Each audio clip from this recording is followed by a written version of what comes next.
Hello and welcome to the Pokémon Teatime.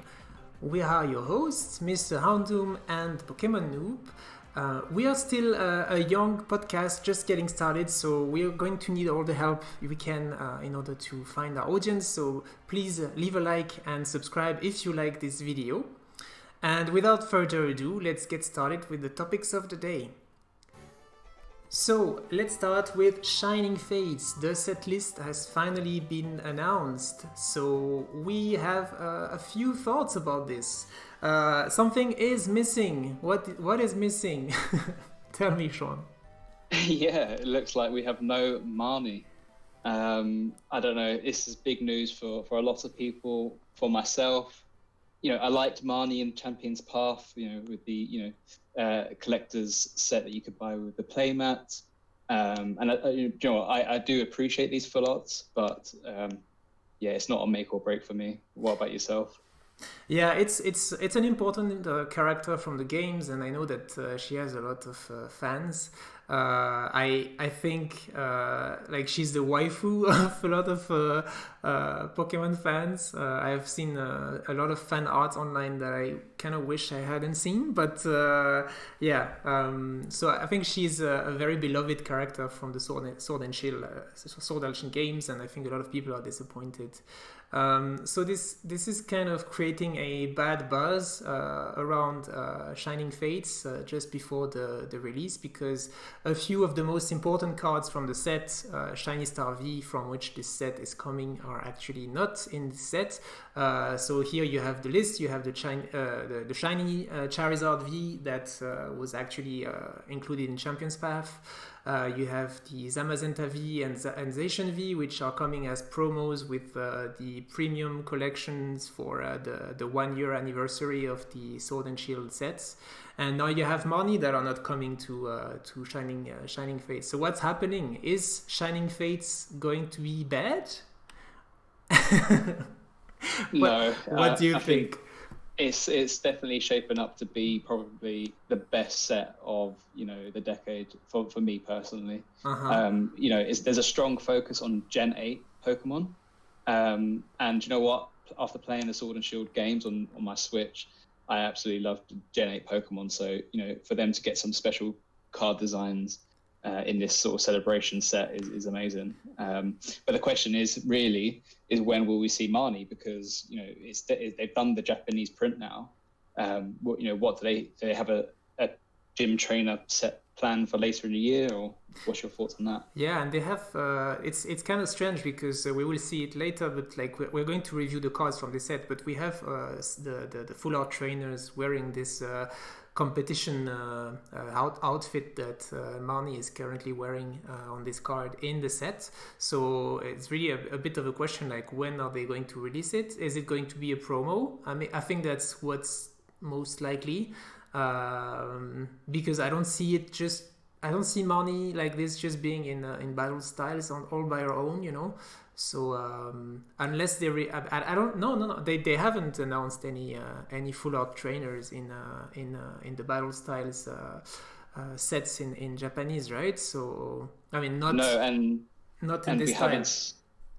And we haven't seen any trainer cards seen as promos yet in the Sword and Shield era. I know that Battle Styles is sort of taking a bit of a break away from that, and they include in some trainer item cards for Battle Styles in some of those pin collections and collection boxes. But yeah, maybe we'll see a full art trainer as a promo. I don't know. That could be the case, yeah, because Marnie is really a fan favorite, so there's potential for a surprise product coming our way. So yeah, let's keep our eyes open for this one. I really don't think the Pokemon Company is going to forget about Marnie. That's very, very unlikely. Yeah, I think for me, I think in the UK and the US markets and Europe in general, we don't tend to watch the anime as much these days. I'm speaking as a person in their 20s, but yeah. I think the most of the people who are big fans of Marnie are fans of the anime. So yeah. Okay, yeah, that's possible as well. So let's do a review of the set list and see for ourselves if it's going to be a great set or not.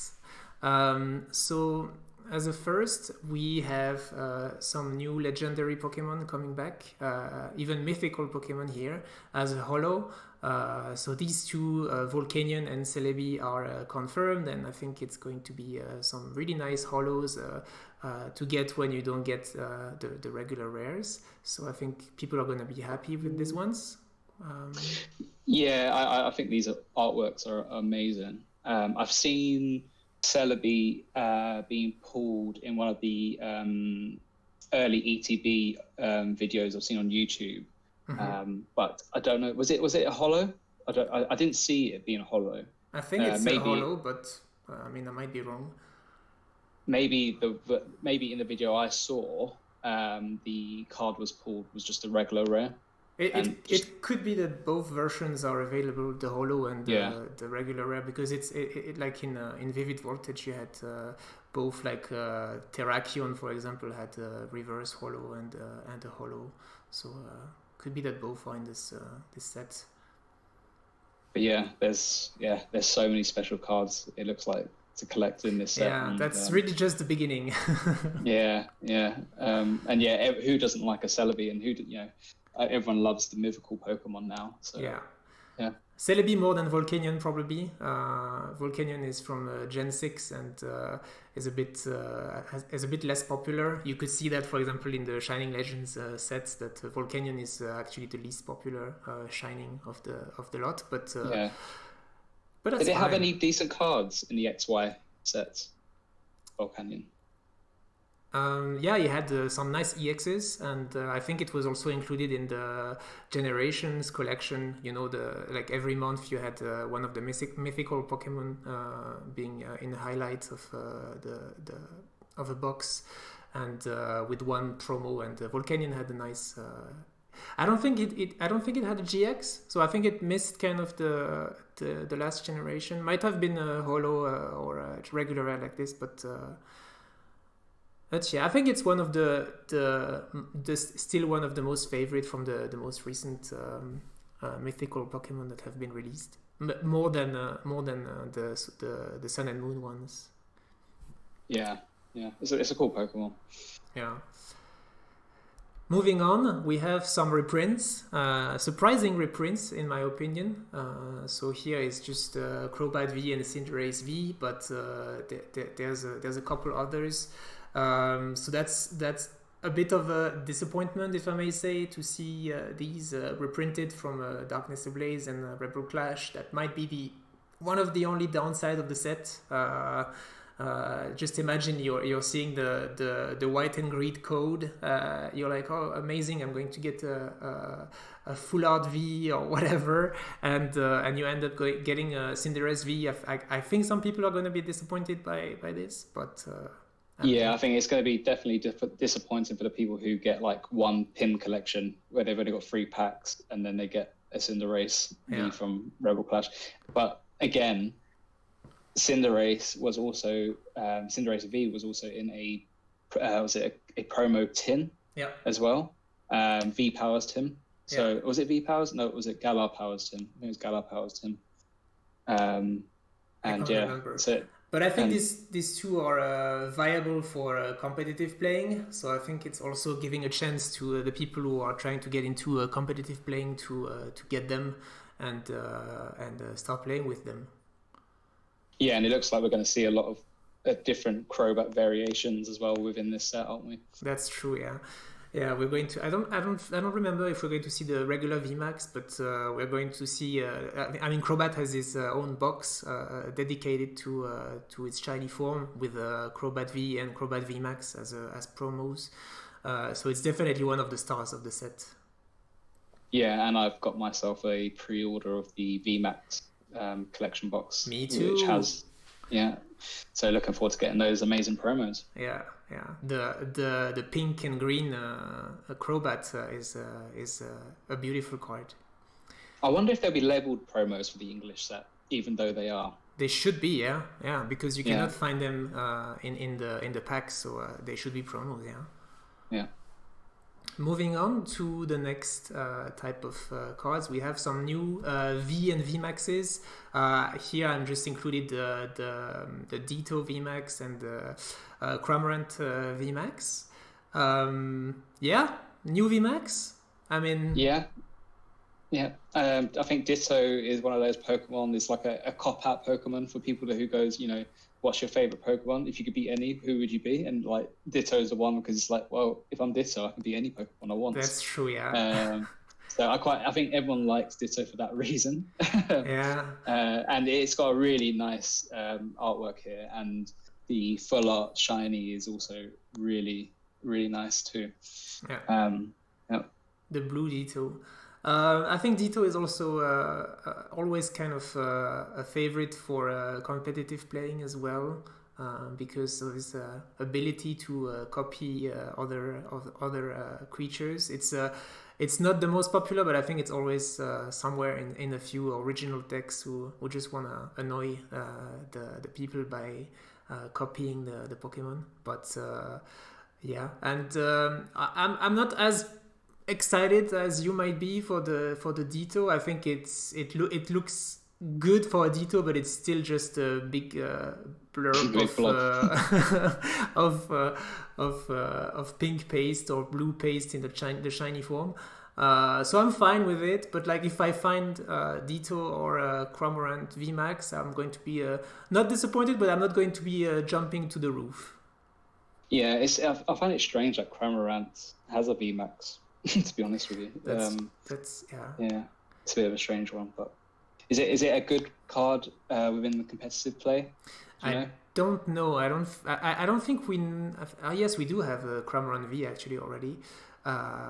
So time will tell, because it's the first time we see the VMAX. But in the game, at least, it's definitely not the most played Pokemon in the competitive battles. So I don't know, but I think some people really like it because it looks a bit unique. It looks a bit stupid, to be honest, and some people like this Pokemon like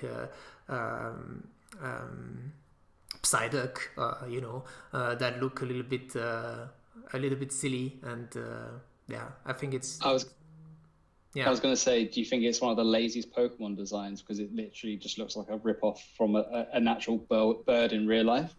But when you look at Ditto, you're like, you can't really make that comment because Ditto is just a big blob. Yeah, exactly. No, I think Cramorant's design is fine. I think a lot of people actually like it when the Pokemon are very similar looking to actual animals. So like I know that.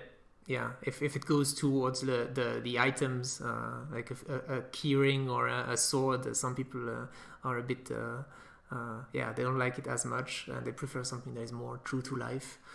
So I don't know. I think the wings are kind of original for Cramorant, and like it's supposed to be eating big things.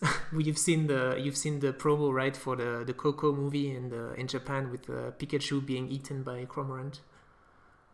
Yeah, and there's actually what's the Pokemon called? It's the fish. There's an artwork of Cramorant eating it.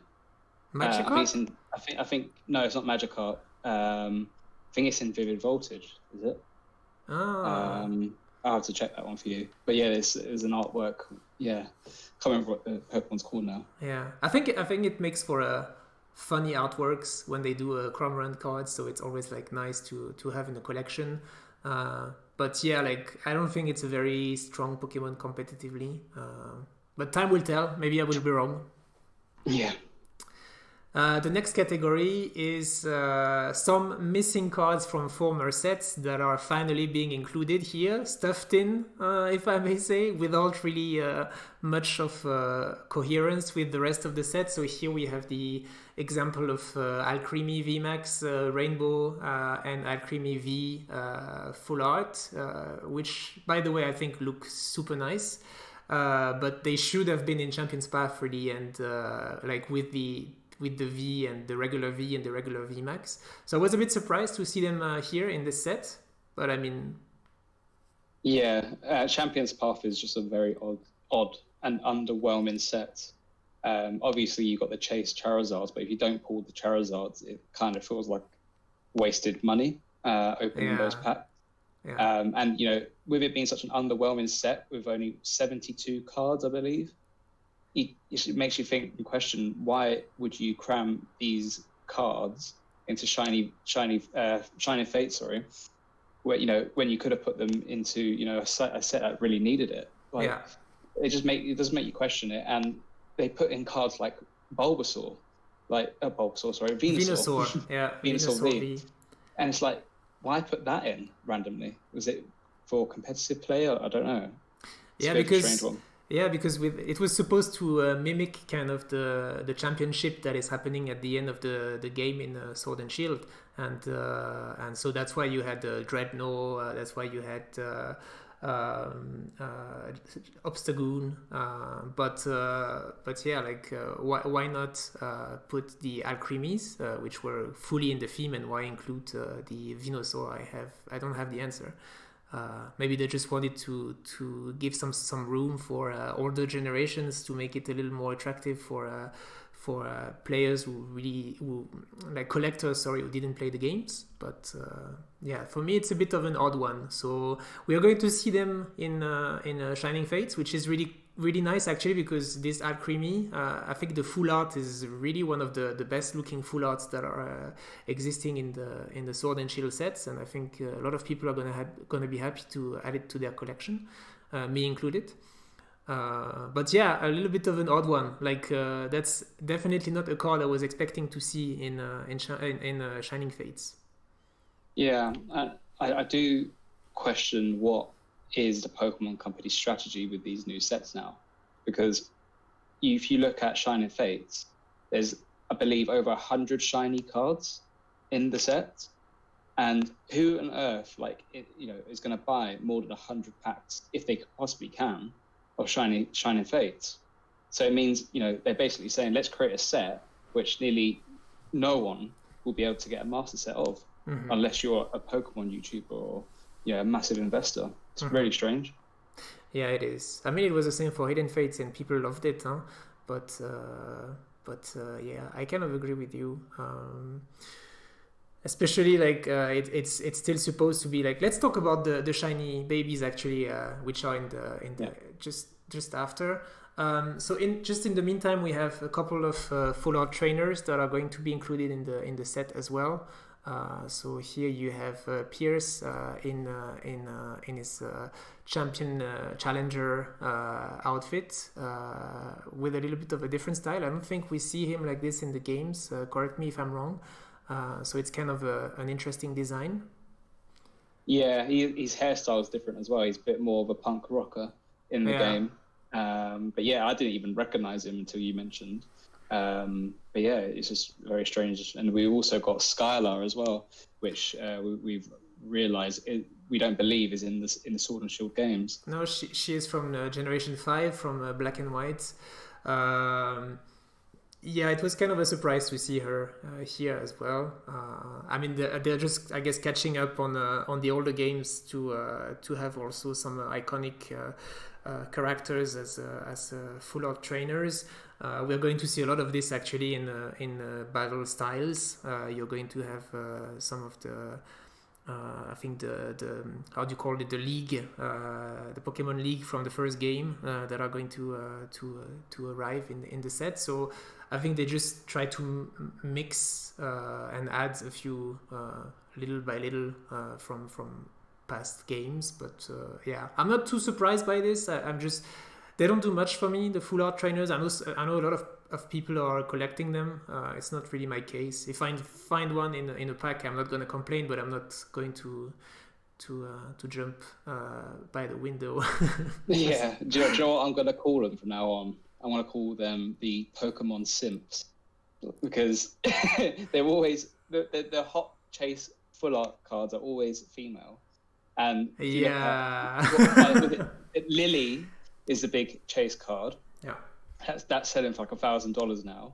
Then you got Marnie, and now there's no Marnie, but there's a Skylar. Do you think Skylar's going to replace that?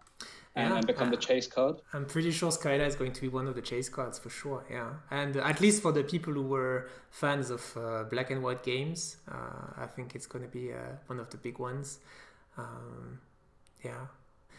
There's an exception though with Leon. Leon from Vivid Voltage is also one very sought after full art trainer. So it's, I mean, there's exception to the rule, but yeah, it's usually the female characters that are the most popular for sure. Yeah, and just to add a point about Champion's Path again, is they included Hop full art trainer into that set, which is like the most underwhelming Pokemon set to date, and they put in the most annoying Pokemon trainer into the set. Yeah, the Hop, you mean? Hop. Yeah. Retrospectively, I think we are all gonna have a kind of bitter and sweet memory when we think of Champion's Path on every level. It's really, yeah. Anyways, let's move on. We are gonna have the next amazing rares. The last 3 remaining amazing rares. So the set is going to be complete. So if you have the 6 existing amazing rares, you're going to have the last 3 remaining in this set. I would be surprised if there is any other amazing rares in the future, because it's kind of a mini set that has like one Pokemon that represents each type. So as you might have noticed, you had all of the 6 which were from a different type in Vivid Voltage, and these 3 types were missing. So dark, fire, and water were missing. So there you go. You have the 3 remaining ones. So definitely going to be popular Pokemon, these cards, because obviously people will want to complete the collection they have started in Vivid Voltage. Yeah, I think these are definitely going to be big chase cards to finish those amazing rare sets. But do you think the Pokemon Company will potentially, finish this round off by having one energy type being, used throughout these sort of Shining Fates and Vivid Voltage sets, and then go for it again with another round? No, I think this will be the end. I think it will be like the Shining Legends. It will be like a mini set within the set, and some people will come back to it and collect them separately from the rest of the cards. And for me, it's pretty sure. I mean, I can be wrong, but pretty sure it's going to be over. Then the amazing rares are going to be left where they are, and they're going to move on to something else. How is your amazing rare collection going at the moment? Slowly. I got lucky to pull 3 of the Vivid Voltage amazing rares. So I got Zacian, Zamazenta, Raikou. I just got a Celebi for a very nice price. And I'm still missing the big 2, unfortunately, the bigger, the most expensive 2, the Rayquaza and the Jirachi. So yeah, still need to find these 2. I'm hoping the prices calm down a bit on these, because they've been increasing for the last few months, especially recently. But yeah, I know you have them all, so I guess you're super excited to get the 3. Yeah, I have them all, but again, I was hit quite hard with the poor print quality of Vivid Voltage, and most of the cards are majorly off center. It's annoying, but again, I'm just happy to have the cards, and I don't know if I'll try and get them in the PSA 10 quality. I don't know, but out of these 3, what would you say is your sort of top chase card? I think for myself it'd be Reshiram.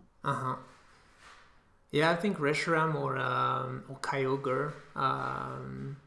Sorry, Waveltal, but I think these 2 are going to be my 2 chase ones, because I don't know, I like these legendaries a little more than Waveltal, but I'm not a big fan of Kyogre, but the blue background of the water type energy on the amazing rare design is quite nice. I think it complements each other quite nicely.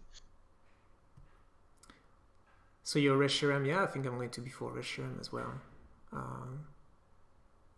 I mean, who doesn't like a fire legendary dragon? Yeah, exactly. It's always the top starter pick, isn't it? A fire type. Yeah.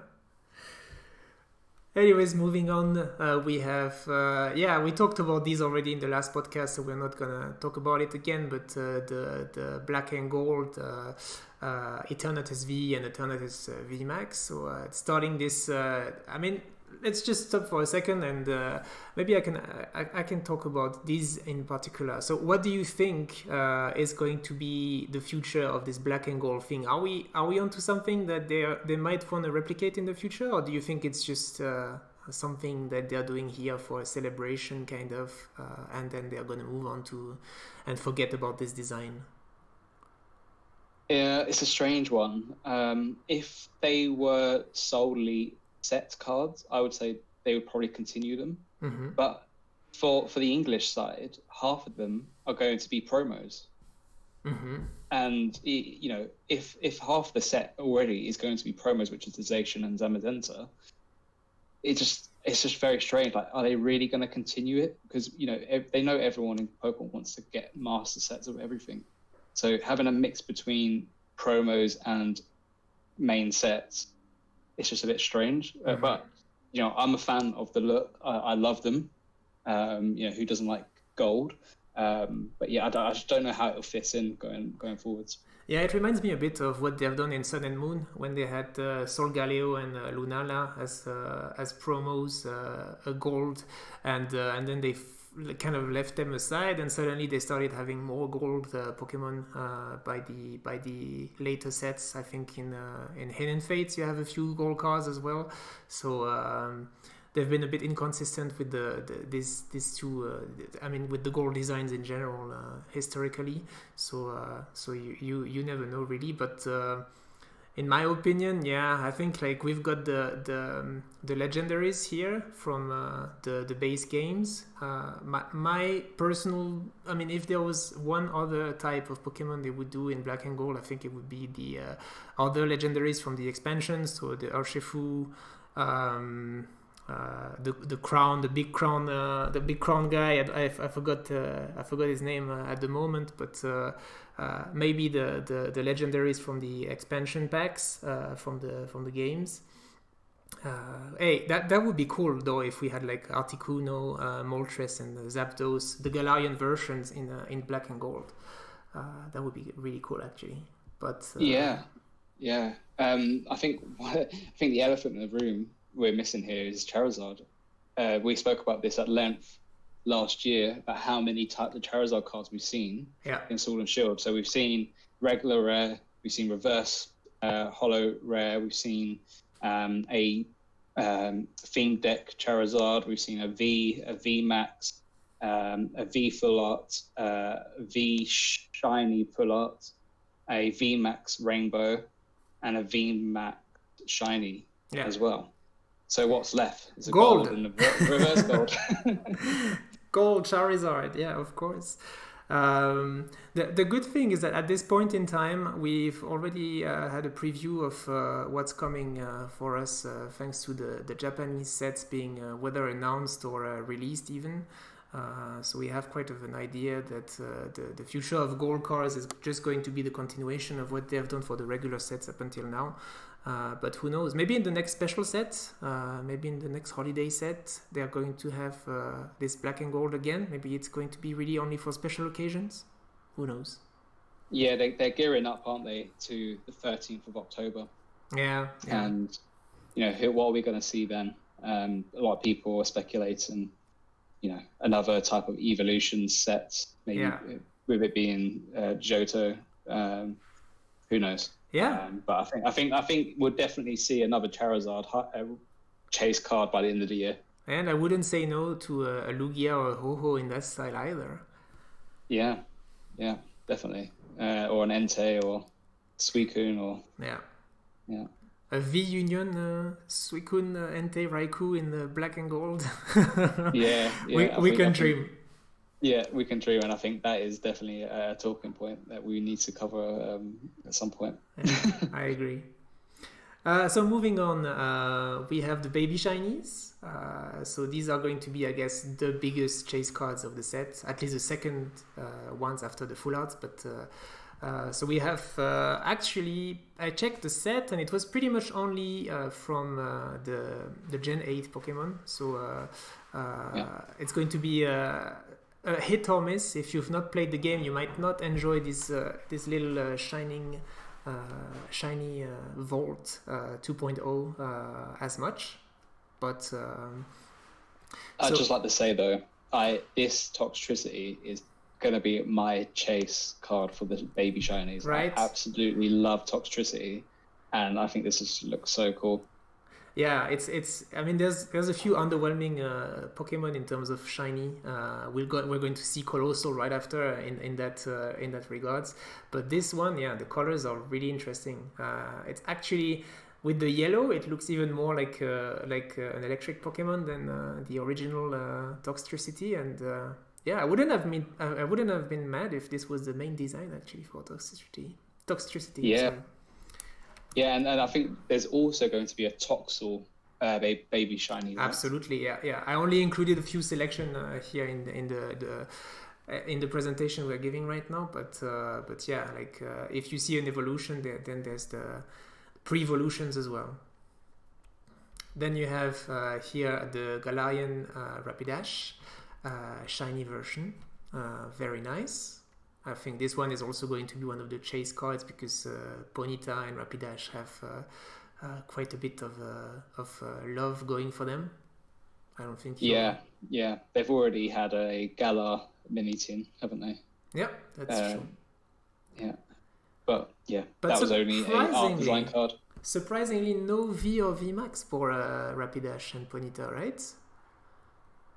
True, yeah, and that would be an amazing V full art design. Yeah, there's still some potential. So nice. Cinderace. So I wanted to show Cinderace here, but you also have, of course, you're gonna need to help me with the names here. You have Inteleon and Rillaboom as well. So I found the names on my own. It's fine. Yeah. But yeah, you're gonna have the cycle, the evolution cycle of the three. Yeah, we're still yet to see a gold shiny Cinderace and Inteleon. So I wonder when we'll see those. But again, I love Cinderace as well. Cinderace is probably my favorite starter. Finally evolution of Gen 8. So it's another chase card for me. I think these 3 cards alone, I think I'd be very happy with. Yeah, I agree.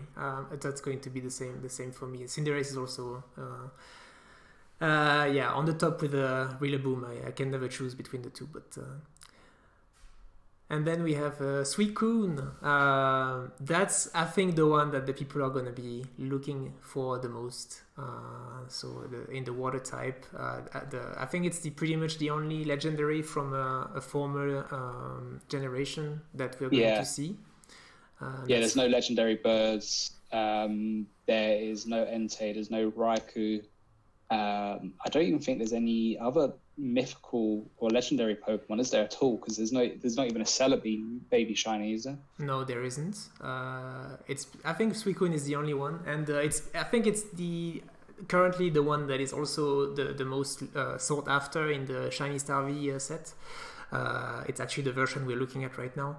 And if you check on eBay or any place where you can buy cards, that's usually the card that is the most expensive out of the Shining Fates Shiny Vault. So this one is definitely going to be on the top list of collectors. Just out of curiosity, how much are those listings going for? Can you remember off the top of your head? I think it was in the $50 range, so pretty much the same value as the black and gold. But that was a few weeks ago. I haven't checked recently, so it might have increased since then because the price of the boxes have also increased and the availability has also reduced, as you know. So so that is pretty pricey. Might have reached the hundreds by now. I don't know. Well, when say you can get a box of 10 packs, what are they going for now? $130 for a box? Yeah. Shiny Star V? Yeah. Like a third of that value is going on a baby shiny. Yeah, 2/3 of that value. Yeah. Yeah. But yeah, it's Suicune, so Suicune has a lot of fans, so it makes sense. Next, I have put Colossal because I found it interesting that they chose the fighting type for Colossal this time. Sorry. Usually it's the fire type, right? For the Colossal V and V Max that we have already. Is it? Is it no, not? I'm pretty sure it's fighting type. Okay. Yeah. But yeah, Colossal has a pretty underwhelming shiny design.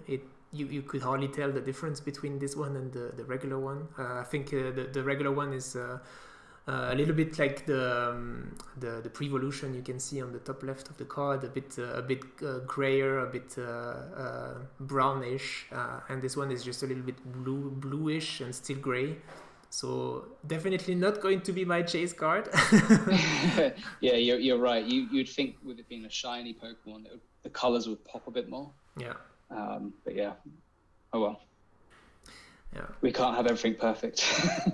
It is what it is, and I know Colossal has also a lot of fans in the like Connor from the first edition podcast mentions it sometimes. So yeah. Moving on to I wanted to include Decidueye. I don't know if this is how you pronounce it. Sorry, I'm not English native, so I might have issues. Yeah, that's correct. Decidueye, and I found it interesting because this is pretty much one of the only Pokemon that comes from actually a different generation, the Gen 8. So this one is a starter from Gen 7, and you don't find Incineroar or the water starter that I just forgot the name as well in this shiny vault. It's really just Decidueye, so I found that pretty interesting to have this one here. Yeah, so there's no Cramorant baby shiny. I think there's a Cramorant baby shiny. Is there? I think so, yeah. Gosh, Cramorant's getting a lot of love. Yeah. Yeah, but surprisingly, no Incineroar. So I was just surprised by this one, to see this one here. I was like, okay, a bit random, but why not? Yeah, well, I suppose what other grass types would you have? They've already got the starters in there.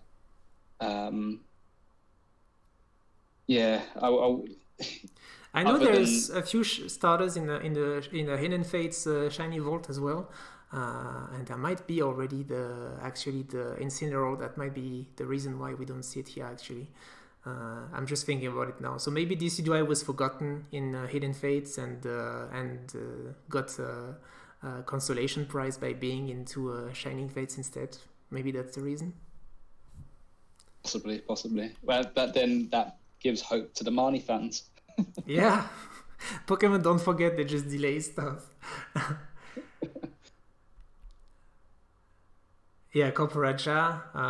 I just included this one because out of the Steel Pokemon, this was one of the ones that talked to me the most, even though it's a bit of the same case as Colossal, and the colors are not that different from the regular version on this one. So I really like this Pokemon, so I'm going to be chasing after this one, but I think I'm going to be one of the only collectors that is going to be after this one.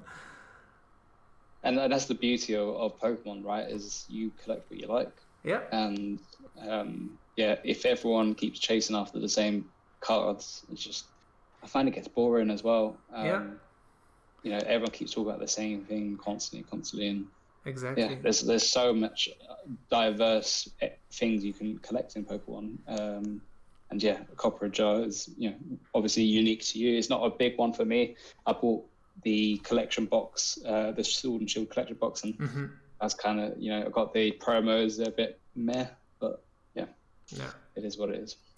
It's the only Pokemon that I've managed to pull as VMAX Rainbow actually. So that might also be the related to that, and overall it's a pretty good thing because if I don't pull it, actually at least I will have the chance to buy it for a cheaper price than if I was looking for a Suicune. So all the better for me in the end. And I wanted to also include our little Sinistea, which is the mascot. Our mascot. Yeah, exactly, of the Pokémon Teatime. Really cute, once again. I mean, Yeah, it's it sums up the Galar region, doesn't it? You know, you can't have Galar based in the UK and not have a Pokemon related to tea. yeah, yeah. But No, yeah, it's a Pokemon living as it's a Pokemon living as a ghost, right? In the tea it's cup. yeah, exactly. The you see the handle is actually the hand of the ghost, which found the cup and started living inside of the cup. So actually the Pokemon is the purple liquid that you see inside of the teacup. Yeah, he's like a genie. Yeah, exactly. Genie in a teacup. Yeah.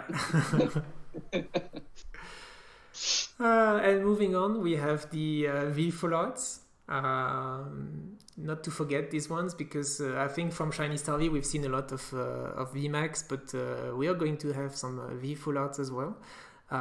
So Rillaboom this time and Double. Double, yeah. Yeah, I tell you what, I probably am one of the biggest fans of the V full arts in Sword and Shield. Yeah. I absolutely love them, and to see them in a shiny form like this, I can't wait. I think I'll be happy with any of them I pull. But yeah, like even Pokemon, which I'm not a massive fan of, like Double, I think it's just so cool. Yeah, I agree. I'm not a big fan of Double as well, but I think when I see this card, I'm actually considering reviewing my opinion because it's actually a very nice looking Pokemon. The only one that... Sorry. I was just going to say, it goes back to your point again about the colours, and it literally looks like Double's just got a reverse colour of its current type. But yeah, so can be a little bit boring, like you said, but yeah, it does pop though on that card. Yeah, and maybe controversial, but the only one that I'm not too much a fan of is actually the Ditto V, which is not on this presentation right now. But the blue Ditto, the regular one, I find it okay. I'm not a big fan of this one, so that's the only one that I might not be too excited to see in the shiny V full arts. Okay, moving on to the VMAX.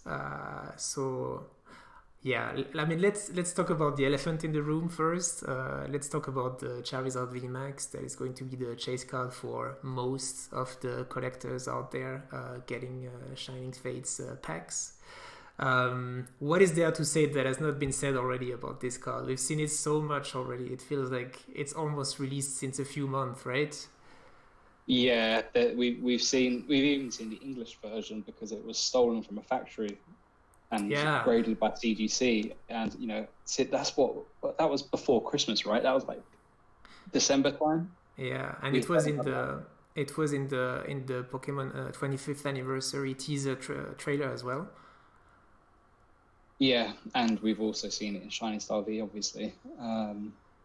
It is an amazing styled card with fire coming off it. I can't wait to try and pull it, but I need to also be realistic as well and think it's probably going to be a similar pull rate to the Hidden Fates Charizard, which is like 1 in 1,000 packs or whatever it is.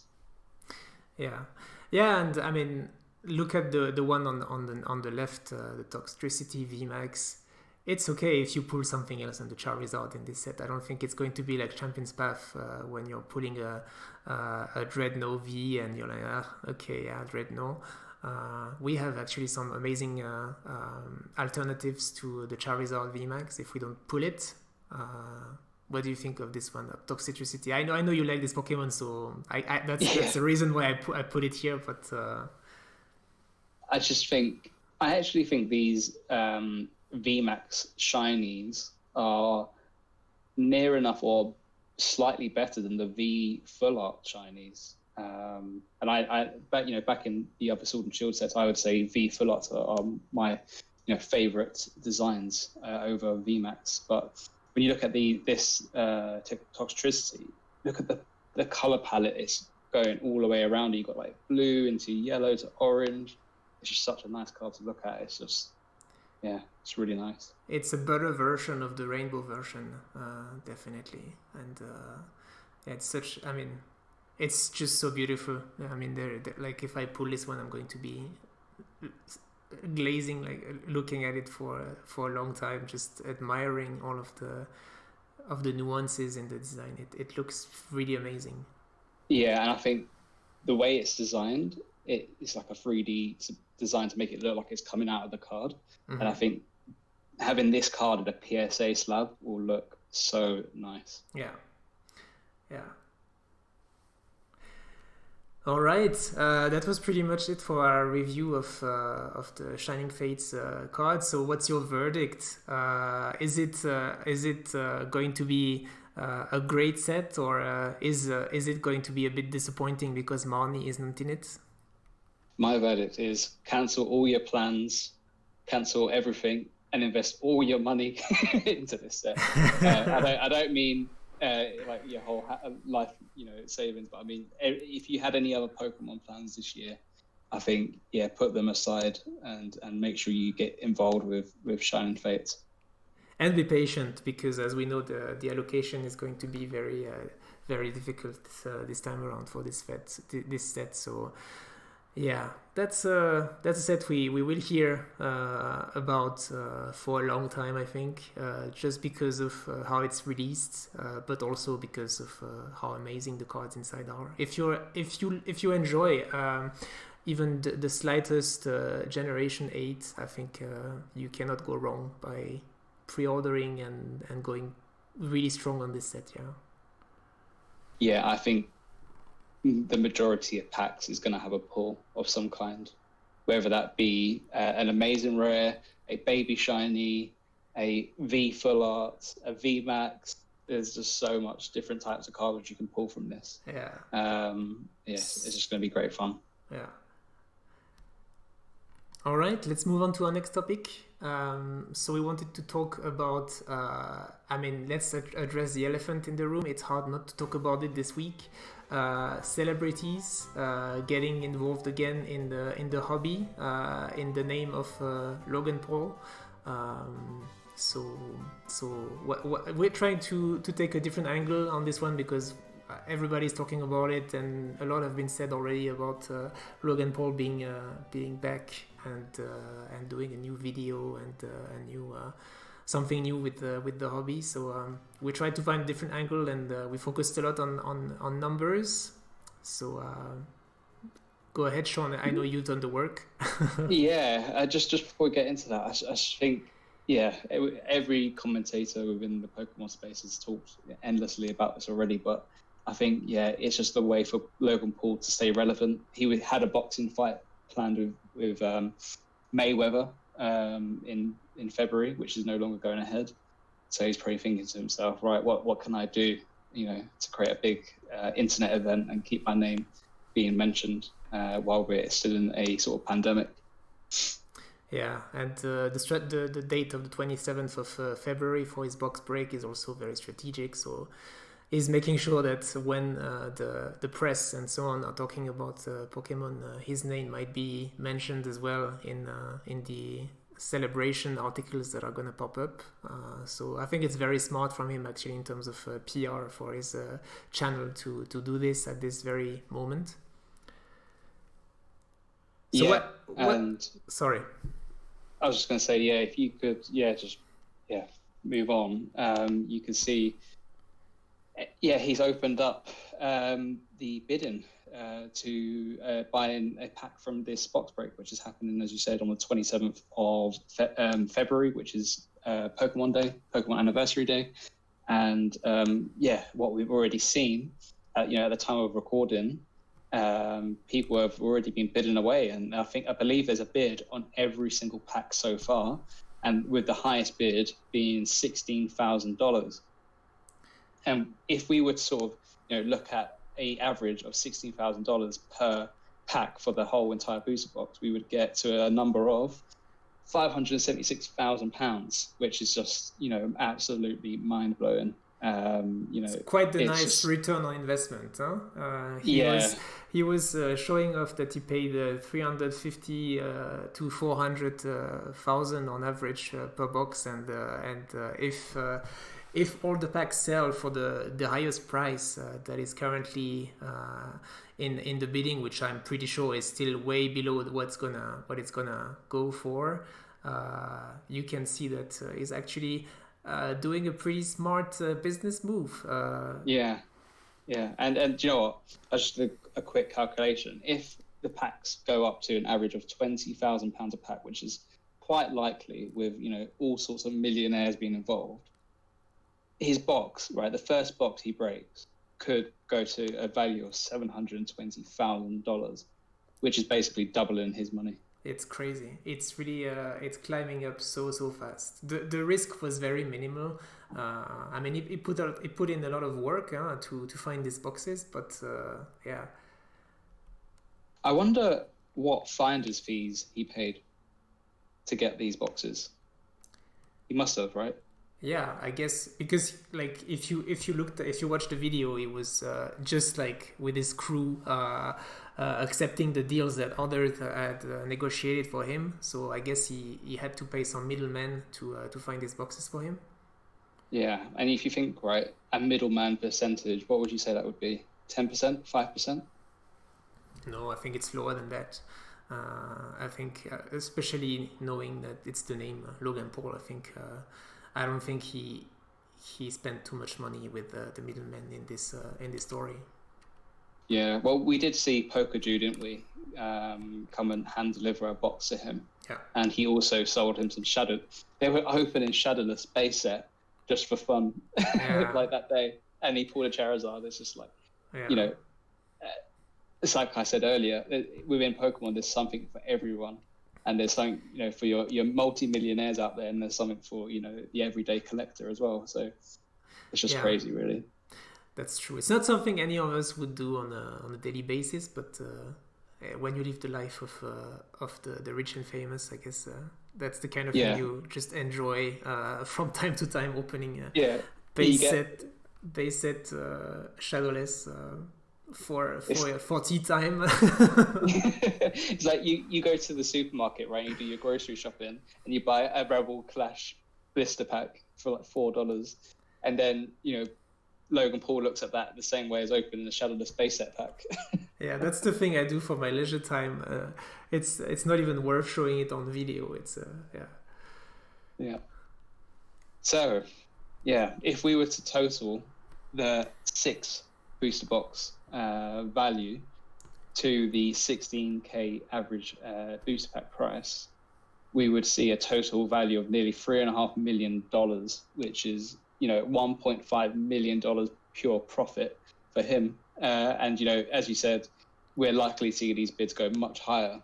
Yeah. And my question to you, Julian, after this first box break, do you think the hype is just going to keep growing and fuel the prices of the further box breaks, or do you think there's going to be a bit of a dip? No, I think it is going to keep on increasing, especially because of the date and the year we're in right now. The Pokémon Anniversary, 25th anniversary. It's I think all of the planets are aligning for something even bigger than what we've experienced last year to happen, and I think it's only going to ignite something even bigger. And I know there's a bit of a how to say. A discussion, a debate within the community, the hobby, as to whether we should kind of like panic buy right now that as well, but like panic buy what we are missing right now in prevision of what might be happening in the future. And as much as I hate saying that we should buy right now and push people to spend their money, I think it's hard to deny that prices are going to be super high after this opening, and I think for a few weeks, if not months, if not years. So I don't know. Like if you're really looking for a first edition, something from an older set. It's hard not to recommend to get moving right now. I don't know about what you think, but so everyone, what Julian is basically saying is complete your collection goals by February the 27th. Yeah, I know a lot of these cards are already very high value. Let me just sorry. I would just wanted to mention. Let me just jump one slide ahead. Why should we even care? I know there's a lot of questions going in the community right now. Like, let's just not pay attention to what Logan Paul is doing. But it's forgetting what happened in October already. When you've seen the value of cards that was on the rise, slow rise over the month, over the years even, and suddenly October 2020 happened and boom, everything completely went through the roof, and it has not stopped since then. So here is a screenshot of the Pokemon Price website, yeah, you can see the price of the holos or whatever from a certain set if you were to collect them in a PSA 10, a PSA 9 or PSA 8 together, and yeah, so the big boom occurred in October. For PSA 10 it has pretty much not decreased at all. It just kept the same pace of increase as it was before. Pretty much it just peaked 4 to 5 times more expensive than what it was before, and it's not been the case for PSA 9 and PSA 8. The value kind of fell down again, but still at a higher point than it was before. And I'm no number commenter, but I think that the numbers speak for themselves. And I also wanted to show the Neo Discovery set also saw quite a bit of an increase, especially the PSA 10. So everything was affected. It was not just base set. So I think it's hard to deny the influence of what someone like Logan Paul can do to the hobby. Yeah, if you're looking for a PSA 10 in Neo Discovery or any other sets, yeah, it might be difficult to get your hands on it in the future. Yeah, I think there's clear correlation here within the numbers, and you can see, they both flatten off towards the end of the year. My question is, that time period where the curve flattens off, is that the time when Logan Paul announced on his podcast that he was out of Pokemon and he was no longer buying anything? Yeah, I don't remember exactly, but it was not that long now. I think it was 2 or 3 weeks after the box break that he announced that he was staying away from it. So I cannot say if it matches by the day really, but he's done his box break when it broke the numbers here in October, and then he hasn't really published any other Pokemon content. So yeah, that gives you an idea. Yeah, do you have anything else to say about this? Yeah, I think there's definitely both correlation and causation there with Logan Paul's activity. I think it's very clear once he said he was out of the game, it kind of, we saw a massive dip in the market, didn't we? With lots of commentators from, Graded Gem to Randolph to Twice Baked Jake. Everyone was basically saying, oh my God, the price crash, when is it going to come? Yeah. We'll see. Yeah. And I also wanted to add to this that the fact that Logan Paul, he's a celebrity. Each of his videos has a couple of million views on his videos, but he's still a very small fish in the celebrity sea, if I may say. So I just wanted to highlight the fact that if other celebrities jump into the game as well and just start talking about Pokemon cards and Pokemon in general, that might create an even bigger boost. So here is a screenshot of the Katy Perry collaboration she's doing for the 25th anniversary of Pokemon, and on her Instagram she shared the video, the teaser for the 25th anniversary of Pokemon. So it was not necessarily cards related, but we are going to see an overall increase of popularity of Pokemon by whether paid celebrities like Katy Perry, I guess, But just imagine if celebrities are getting into collecting cards as well, the big names out there. That could also cause an even bigger boost and transform the vintage collection card and maybe even the modern collection into a different world. What do you think about this? Yeah, I think if any celebrity activity is going to cause any impact on the hobby, I think that celebrity needs to have genuine interest. And I think what Katy Perry has done so far and what she's tweeted just comes across a bit disingenuous. She's the type of person I put it. Yeah, I can imagine her being in interviews and they'd be like, "Oh, what's your favorite Pokemon?" And she'd just be like, "Oh, Pikachu, of course." Just the default. But you might be surprised. You might be surprised. Maybe. But I think the reason why everyone's got behind Logan is because there is genuine interest from him. And he does like the hobby, and you can see that, in his reactions when he pulls, and opens packs. But with Katy Perry, it's a bit too corporate, I think. So for you, it's not gonna work. It's not gonna have a big influence on anything if someone like Katy Perry does it. I have to disagree with you because I think there is a fire in each and every millennial these days that just waits to be ignited again for Pokemon. Like you and me, we started collecting again in August and. It's not become yet a massive phenomenon as Pokemon Go was in 2016.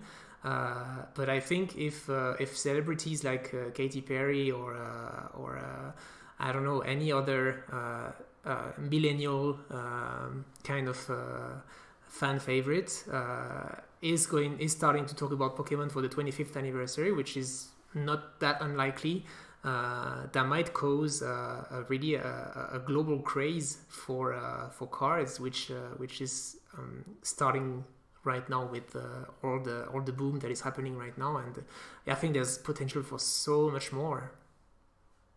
Yeah, I do wonder why they went for Katy Perry though, because we all know Justin Bieber is a massive fan of Pokemon. He's got a base set collection framed in his home. Oh, does he? Yeah, he does. And I just wonder, did they pitch this idea to loads of global singers and Katy Perry was the cheapest bidder? Yeah, you're right. It's if you think of Pokemon, Katy Perry isn't the first choice you would think of. But just like I was saying, I think Katy Perry is an idol from the millennial generation a bit more than Justin Bieber, maybe, who is a little younger. So maybe she is going to be a better artist for pushing the nostalgia envelope to the young millennials who are most likely to the older millennials, who are more likely to listen to a Katy Perry song than a Justin Bieber song. Yeah, what will this song pair with in the media world? Because when artists create songs for big events, it's usually for film and other things which it goes in collaboration with. Mm-hmm. Just to have a song is a bit strange on its own. Is there another Detective Pikachu film on the way, or theory, huh? I don't know. Yeah, there might be something more to it. I just honestly think that the Pokemon Company, we just wanted to have an anthem for the 25th anniversary, but they produce so much content that whether it is just anime or videos on their channel and also movies. So, but yeah, it could be that it's actually related to a second Detective Pikachu movie. I don't know. Yeah, it just seems like it's too much effort to go to just have have it within a video on YouTube or an advert. It just seems, it needs to be a part of a greater and bigger plan. Mm-hmm. Time will tell. We don't have to wait too long to know anymore what's going to happen with this. I don't think they announced any date for the release of this song. Huh? No, but it's got to be soon because in the music world, they don't leave too long of gaps between teasing things and releasing it. Yeah, yeah. At the edge of internet, it's a bit of a dangerous thing. Huh? Yeah. So okay. February 27th, possibly, or the Friday of that week. Yeah. We'll see. Anyways, moving on to our last two topics. So we wanted to talk about the special promos that are going to be released and are being released right now for the 25th anniversary of Pokemon in different other products. So the first one is the collaboration between the Pokemon Company and General Mills in the US. For some Pokemon themed cereals and just overall some Pokemon cards included in diverse brands of cereals. Have you seen the promos? What do you think of this? I've seen them. They're basically reprints of all of the Sword and Shield blister promos. Mm-hmm. So we've got Pikachu from Darkness Ablaze, Gossifleur from Rebel Sword Clash. and Shield. Was it Rebel Clash? I think it's Rebel Clash. I'm not 100% sure. Hatchren is, I think, also Darkness Ablaze. Mm-hmm. And then double, I'm not too sure. Yeah, Rebel Clash 2, I think. The two on the right are the Rebel Clash one, and the two on the left are the Darkness Ablaze one, if I'm not wrong, but doesn't really matter. Yeah, they'll have the 25th anniversary stamp on them, and the apparently unique General Mills holofoil pattern. Mm-hmm. So yeah, there'll be unique cards. I quite like these promos already. I've already got them in the Galaxy foil from the blister packs. Mm-hmm. So yeah, I definitely won't complain seeing these again. I think they're really cool. What about yourself? Yeah, I'm always in for a few promos. I mean, I'm living in Switzerland. I mean, let's get into it already. I'm living in Switzerland, so it means that I'm never gonna have access to these promos at my local supermarket, unfortunately. Unless there is a collaboration with Kellogg's or some other brands that are actually being sold in Switzerland. So to be honest with you, I'm trying to kind of keep my interest away from things that I cannot find, just as a healthy thing. Otherwise, I'm gonna end up on eBay and buy the stuff that is being released all around the world. So as a personal interest, like I don't see myself chasing after these and paying good money as we're going to see in a moment just to acquire them. But they're nice. I think the pattern is something quite unique. I don't think we've seen something like this in the past for the holofoil. I think they're going to be pretty collectible and might be worth something in the future because as we just said, they are quite unique with this holofoil pattern and the stamp as well. So yeah, why not? If I had access to it in my supermarket, I would definitely go for it. But as a Swiss living person, it's a bit of a different story. The issue though is that they're in cereals which have like really high sugar and E number content. It's like, do I really want to give myself diabetes to get these cards? Yeah, that's true. Yeah, I mean. We are seeing a little bit of a craze around these promos with people already scalping cereals. I just find that the craze around Pokemon is sometimes a little bit too much. Even for me, I can understand why you would scalp some products for short-term profit, but scalping cereals is really on another level, if you ask me. It's a new all-time low, isn't it? Yeah. Like, we'll talk about it in a minute, but I find it embarrassing just the idea of going and buying a Happy Meal or going out my way to buy something that's targeted at kids. It's just a bit like, and you can understand someone going for one of them, but to scalp at this sort of level is just and it's selling. The people are actually going after it. I guess it's a lot of people in my situation who don't really have the chance to buy the promos at their supermarket inside of the cereals, who are going to go on eBay and are willing to pay the prices that we can see on the screen. So in between like 30 francs here, Swiss francs. So it's around I guess $35 for one Pikachu. And the second below is also for just a Pikachu, going for 62 francs, which is closer to $70, I guess.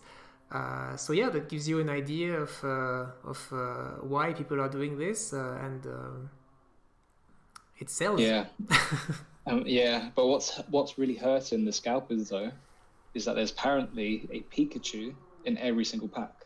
Yeah, that's right. So it'd be interesting to see, it's a race to the bottom now for the scalpers. They're like, I've got 100 packs of these Pokemon cards I need to get rid of. Yeah. How can I quickly sell them? And you just see the price tumble. Yeah. And hopefully that will be the case. It's a race, really. If the faster you can sell them, the better, I guess. But yeah, I mean, we're not surprised anymore by to see this kind of thing happening. We are living in times where having access to these cards is getting more and more difficult, and on the other hand, the value for these cards and the demand for them is also increasing. So it's kind of normal to have these people doing that. But yeah, I don't support that, but at the same time, as a person living abroad, that would be my only access to these. So, yeah, I don't know.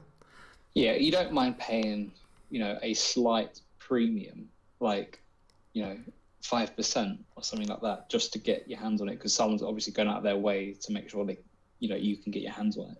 Yeah. But the prices that we are seeing is just crazy. Yeah. And what's really sad actually is that are kids even going to see these packs? Because it's all announced online, right? It's all in the news. You have to be really into the community to understand, when these sort of promos are being released. Mm-hmm. And, a kid that is like 5 or 6 years old, or I don't know, 7 years old, is not going to know when these promos are going to get released. So, there's adults in the stores at 6 a.m. As soon as they open, they're going, right, I'm buying every single box. A kid's even going to see them on the shelves. I have a theory, though.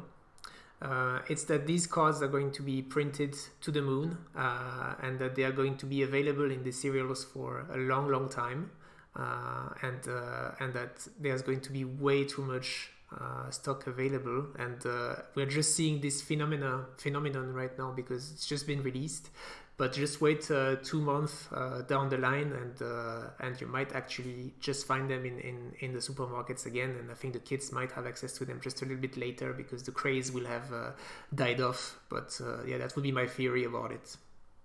So you're saying 25th anniversary promos is the cause for Shining Fates delay? Yeah, actually, it could also be the case because Pokemon is really printing promos. Left and right now, so that could also be the case. Like what are they printing right now? Really, is a big question. Or maybe not right now, but like since December. Yeah, because we saw as we said earlier, we saw the Charizard being stolen from the US factory. Back in November, December time. Yeah.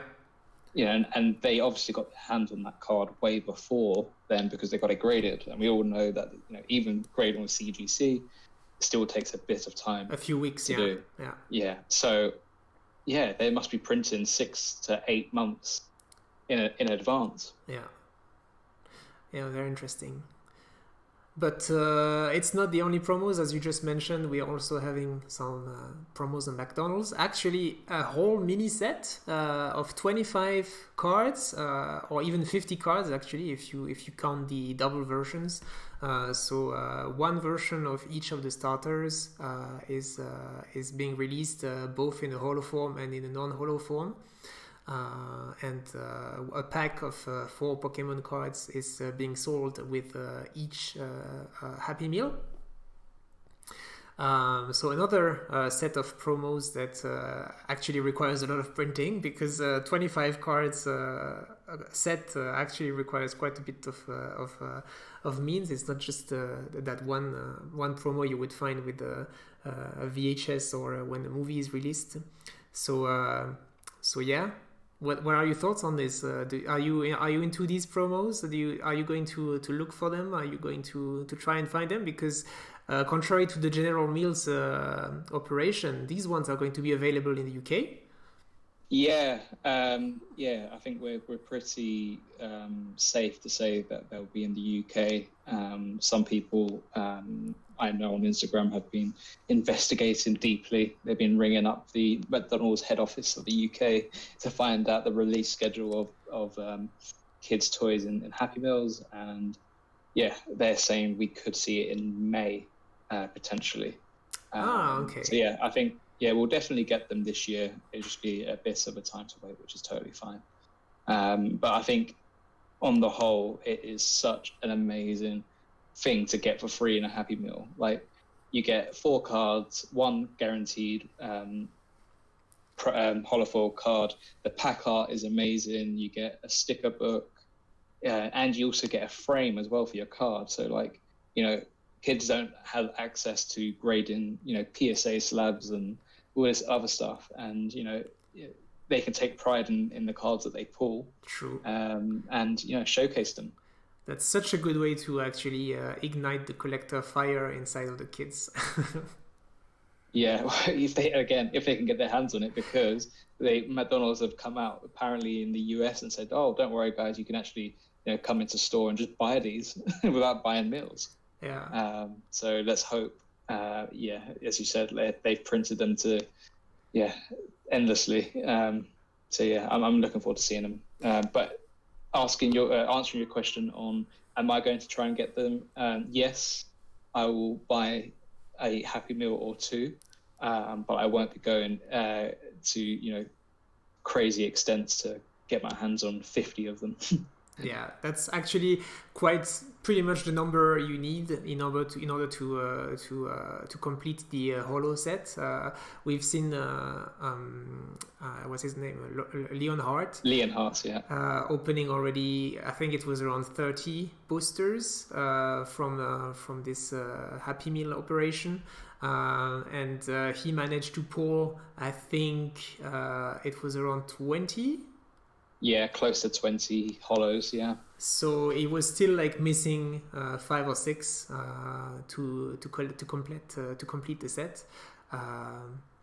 But yeah, honestly, I think they are I think it's a really nice operation, especially for kids, because you get to revisit all the starters from all the generations, and I think they're all very, very cute. I don't think of any starter that I don't like, and if I was a kid and got even a Tepig, I would still be happy, because I think all of the designs of the starters are always among the best in the Pokemon, the new Pokemon that are being released. So honestly, I don't know if they're going to release them in Switzerland once again, because we are a bit of a weird country, and once again, if they were released in Switzerland, I don't think they are going to be in English, because the national language isn't English, it's German and French. So I have very big doubts that we are getting them in Switzerland, at least so easily as you in the UK or in the US, or I don't know, in other parts of the world where the operation is going to occur. And as usual, I'm trying to stay away from the hype of stuff that I cannot have access to, if you know what I mean. But yeah, if they do it in McDonald's in Switzerland, I'm definitely going to be interested to maybe not get a Happy Meal, but buy them aside from a regular menu. Yeah. Quick question on that, on the language. So in the UK, I believe we get some kind of Pokemon promo every year in Happy Meals. Mm-hmm. Does France or any other European country get those promos on a yearly basis? I know that they get some Pokemon products from time to time. I remember seeing some Nintendo products as well. So that stuff makes it to Switzerland. I think it's just I mean, there's a national McDonald's company, like a daughter company for McDonald's, and I think they are the ones designing all of the specialities for the country in particular. So it's up to them, really. It's also them who decide which sandwiches are going to be specific to a country and so on. So I mean, it's not a global thing for sure. So it's really up to the country if they are following the international toys distribution. Yeah, it's up in the air. I should investigate, actually. I don't have a friend who is working for McDonald's, unfortunately, but yeah, I guess we can find information somewhere as well. If you do get your hands on them, are you going to open them up, or are you going to keep them sealed? Oh, I'm opening them for sure. I'm not the kind of guy who keeps a sealed product like this for years, because well, really, well, first of all, I think it's the point of getting them as a gift in the Happy Meal is really to enjoy them at the moment. It's not like getting an Elite Trainer box that is going to look super nice as well on its own on your furniture as a decoration or so on. So if I were into collecting those and keeping them sealed, it would just be to keep them in a box somewhere and forget about them, and yeah, maybe make a little profit in the future.